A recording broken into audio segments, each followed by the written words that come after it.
আমাদের নবী করিম সাল্লাল্লাহু আলাইহি সাল্লাম আল্লাহর কাছে প্রচুর দোয়া করেছেন।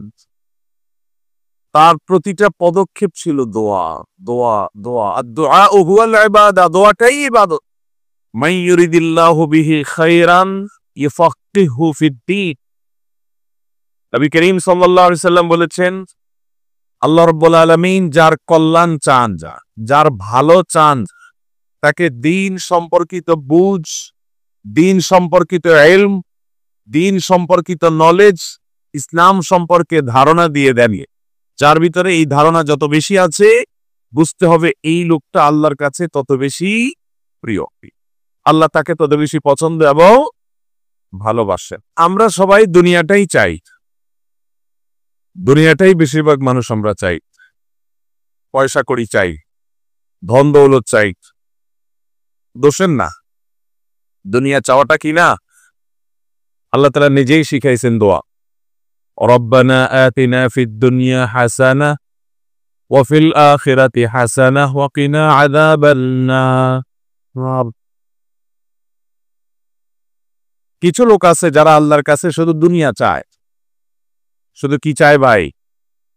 দুনিয়া চায়, আল্লাহ পয়সা চাই, টাকা চাই, ধন দৌলত চাই, জমি জমা চাই, ব্যাংক ব্যালেন্স চাই, বড়লোক হতে চাই।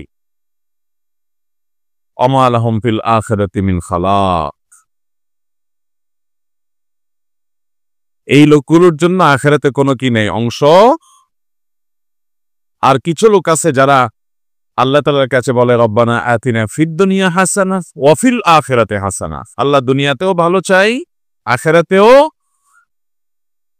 দেখেন আল্লাহ তাআলা কিন্তু ভালো চাইতে বলেছেন, হাসানা চাইতে বলছেন। হাসানা মানে কিন্তু পয়সা না, হাসানা মানে কিন্তু টাকা না। আল্লাহ একজনকে শান্তি দিতে পারেন টাকা ছাড়া, আরেকজনকে টাকা দিয়েছেন কিন্তু শান্তি দেন নাই। হতে পারে কি পারে না? টাকাওয়ালা শান্তি নাই, আছে না নাই? আবার শান্তিওয়ালা টাকা নাই, আছে? এই যে আছে আছে জোরে জোরে বলতেছে। এখন যদি আল্লাহ তাআলা আপনাকে অপশন দেয় যে একদিকে কয়েক কোটি টাকা আছে, শান্তির গ্যারান্টি নাই, আরেকদিকে শান্তির গ্যারান্টি আছে, টাকা পয়সা নাই, কোন রকম কুড়ের ঘর ভাঙাচুরা একটা ঘরে থাকতে পারবা, কোনটা ধরবেন? কবি নীরব হয়ে গেছে এখানে। আমাদের নবী করিম সাল্লাল্লাহু আলাইহি সাল্লাম আল্লাহর কাছে প্রচুর দোয়া করেছে। তার প্রতিটা পদক্ষেপ ছিল দোয়া, দোয়া, দোয়া। আদ-দুআউ হুয়াল ইবাদা, দোয়াটাই ইবাদত। এই জন্য নবী সাল্লাল্লাহু আলাইহি সাল্লামের প্রতিটি কদমে কদমে দোয়া ছিল ভাই। কারোর সাথে সাক্ষাৎ হলে সালাম, এটাও দোয়া। কবরস্থানে গেছে, কবরবাসীর সাথে সাক্ষাৎ করার জন্য সেখানে গিয়েও সালাম, সেটাও দোয়া। ঘুম থেকে উঠছেন, দোয়া। আবার ঘুমাচ্ছেন, তখনও কি? ঘুমের মধ্যে কাঁধ পাল্টানো, তখনও দোয়া। ঘুম ভেঙে গেল, দুঃস্বপ্ন হইল, তখনও। টয়লেটে ঢুকতেছেন, তখনও দোয়া। বের হচ্ছেন, তখনও দোয়া। খানা শুরু করছেন, তখনও দোয়া বা জিকির। খানা শেষ, তখনও। 5 ওয়াক্ত নামাজ শুরু করছেন দোয়া দিয়া, শেষ করছেন দোয়া দিয়া। শুরু করছেন ইহদিনাস সিরাতাল মুস্তাকিম, দোয়া, আল্লাহ হেদায়েত দেন। আবার শেষ করছেন আল্লাহুম্মা ইন্নী যালামতু নাফসি যুলমান কাসীরা, দোয়া। নামাজের শেষে আবার আলাদা করে দোয়া। 5 ওয়াক্ত নামাজের পরে জিকির, আজকার, তাসবিহ, দোয়া। সকাল সন্ধ্যার দোয়া। এভাবে নবী করিম সাল্লাল্লাহু আলাইহি সাল্লামের প্রতিটি পদক্ষেপে দেখবেন শুধু দোয়া। আর তার জীবনে চান নাই এমন কিছু নাই।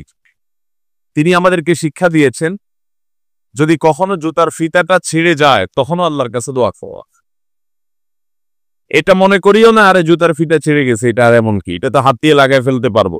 একটা ফিতা চেঞ্জ করে ফেলতে পারবো, কয় টাকা লাগবে, কতক্ষণ লাগবে? ইমানদারের কাছে এই ছোট্ট বিষয়টাও বিপদ। সে এটার জন্য আল্লাহর কাছে সাহায্য চাইবে, আল্লাহ এই ছোট বিপদটাও যেন আমার বড় বিপদের কারণ না হয়, আমি যেন উদ্ধার পাই, দোয়া। নবী করিম সাল্লাল্লাহু আলাইহি সাল্লামের এই সকল দোয়ায় আপনি দেখবেন তিনি আল্লাহর কাছে আফিয়ত চাইছেন, আফিয়ত। আল্লাহুম্মা ইন্নী আসআলুকাল আফিয়াতা ফিদ দুনিয়া ওয়াল আখিরাহ। আল্লাহ আপনার কাছে আমরা সুখ চাই, শান্তি চাই, তিনি কোন দোয়ায় বলেন নাই আল্লাহুম্মা ইন্নী আসআলুকা আমওয়ালান কাসীরা ওয়া আরাদি কাসীরা। আল্লাহ অনেক জমি জমা চাই, অনেক পয়সা করি চাই। কোন দোয়া শুনছেন আজ পর্যন্ত? আমি তো পাই নাই। ইমাম নববী রাহমাতুল্লাহ আলাইহি আল আজকার নামে এত মোটা একটা কিতাব লিখেছেন, শুধু দোয়া আর দোয়া। হিসনুল মুসলিম সমকালীন পৃথিবীর সবচেয়ে মকবুল, গ্রহণযোগ্য, ব্যাপকভাবে মানুষের কাছে সমাদৃত, ওলামাদের কাছে সমাদৃত একটা দোয়ার ছোট্ট বই হিসনুল মুসলিম। এর রচয়িতা একটা বই লিখেছে, বাংলা অনুবাদ হয়েছে বান্দার ডাকে আল্লাহর সাড়া। যেন আল্লাহর ডাকে বান্দার সাড়া। যাই হোক, জিকিরের দোয়া বই, দোয়ার বই, এরকম বহু বই আছে। এত শত সহস্র দোয়া, অথচ নবী করিম সাল্লাল্লাহু আলাইহি ওয়াসাল্লাম আল্লাহর কাছে দোয়া চাইছেন মূলত শান্তির, সুখের দোয়া চাইছেন, টাকা চান নাই। আমরা কিন্তু চাই টাকা। আমরা চাই কি? টাকা। আল্লাহ তুমি টাকা দিয়ে দাও, শান্তিটা আমি বুঝে নিব না। ভাইরা আমার, তো এই সুখ এবং শান্তি, এটা আল্লাহ রাব্বুল আলামিনের কাছে ঈমানদারের কামনা হবে। এই সুখ এবং শান্তি, এটাই হবে ঈমানদারের মূল তামান্না, মূল বাসনা, মূল কামনা। আল্লাহ রাব্বুল আলামিন সেই শান্তি আমাদেরকে দুনিয়াতে এবং আখিরাতে উভয় জগতে দান করুন। তো যেটা বলছিলাম,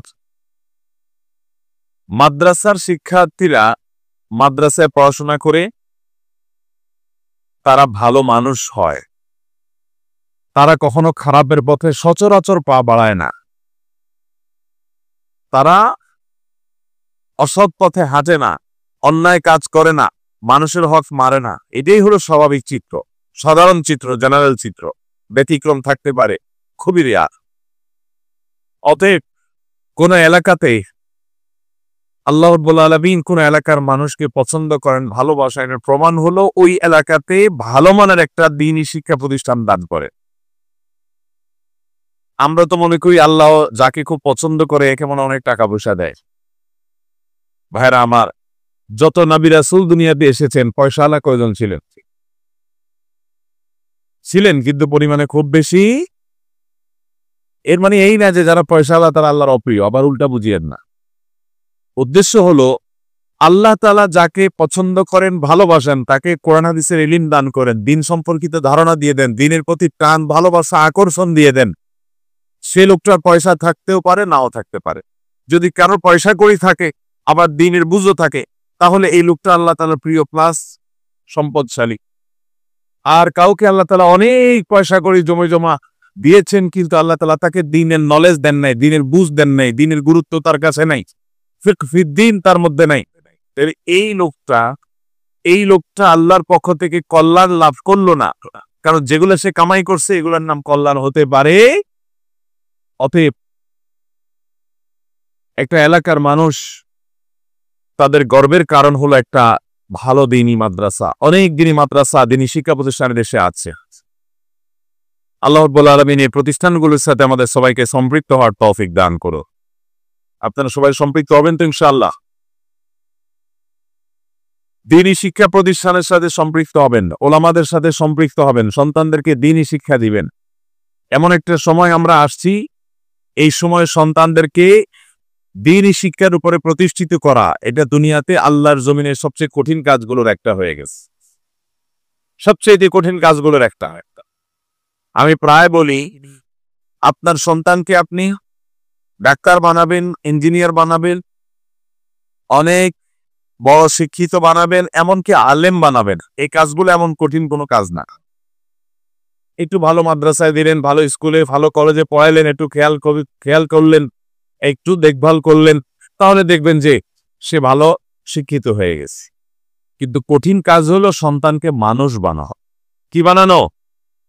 চতুর্পাশে আমাদের সন্তানদেরকে নষ্ট করার জন্য হাজারটা আয়োজন আছে কি নাই?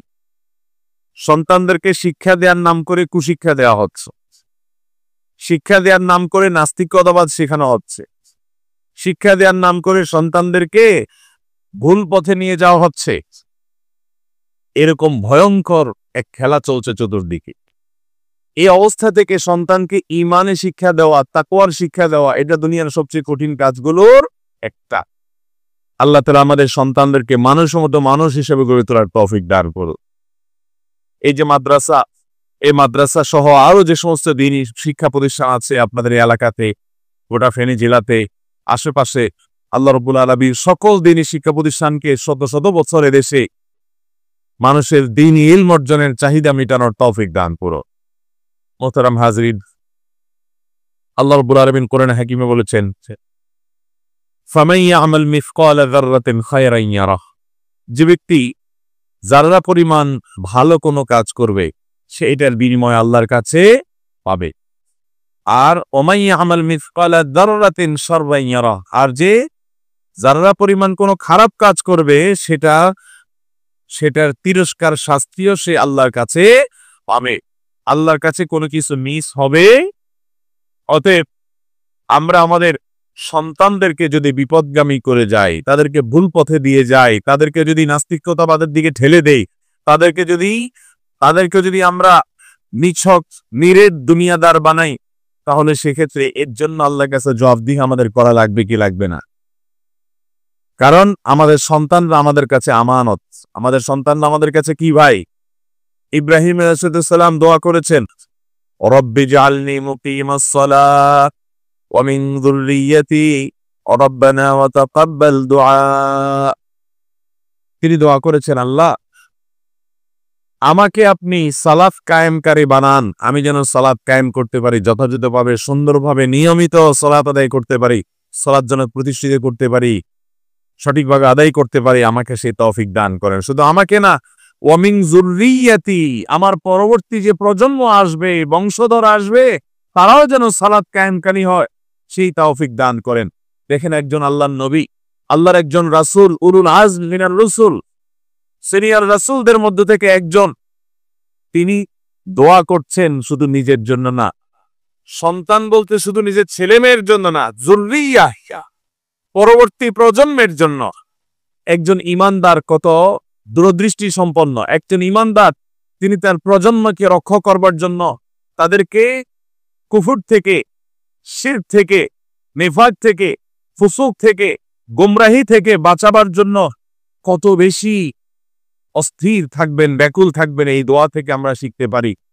নিজের সন্তান তো বটেই, পরবর্তী প্রজন্ম, বংশ পরম্পরা যারা পরে আসবে, তারাও যেন নেককার থাকে, পরহেজগার থাকে, নামাজি থাকে, তাদের ঈমানটা যেন হেফাজতে থাকে, সেজন্য দোয়া করার শিক্ষা আল্লাহর নবী ইব্রাহিম আলাইহিস সালাম আমাদেরকে দিয়ে গেছেন না জানেন? মোহতারাম হাজরিন, আজকাল তো আমাদের নিজেদের ছেলে মেয়ের পরে আমরা চিন্তাই করতে রাজি না। আপনি একটা জিনিস লক্ষ্য রাখেন, আপনার ছেলে মেয়েকে যদি আপনি দিনদার বানান, মাদ্রাসায় পড়ান বা স্কুলে পড়ে, কিন্তু সেখান থেকে সে কোনো কুফর শিরক যেন শিখতে না পারে, বাজে কিছু যেন শিখতে না পারে, আপনার সন্তানের ব্রেইন যেন শিক্ষার নামে কেউ ওয়াশ করতে না পারে, আপনি যদি সতর্ক থাকেন, সাবধান থাকেন, তাকে যদি পারিবারিকভাবে দ্বীনি শিক্ষা দেন, দ্বীনি চেতনা দেন, আল্লাহর সাথে পরিচয় করান, রাসূলের সাথে পরিচয় করান, কোরআনের শিক্ষা দেন, হাদিসের শিক্ষা দেন, নেককারদের সোহবত এবং সান্নিধ্যে নিয়ে যান।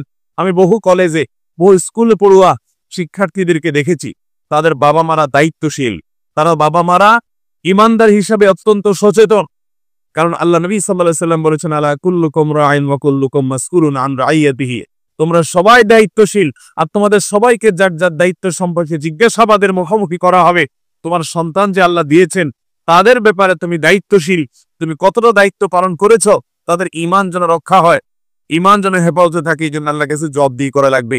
এই জবাবদিহিতার বোধ থেকে আমি বহু বাবা মাকে দেখেছি, তারা সন্তানদেরকে ওলামা ইকরামের সোহবতে নিয়ে আসেন, ওলামাদের হালাকাতে মজলিসে নিয়ে যান,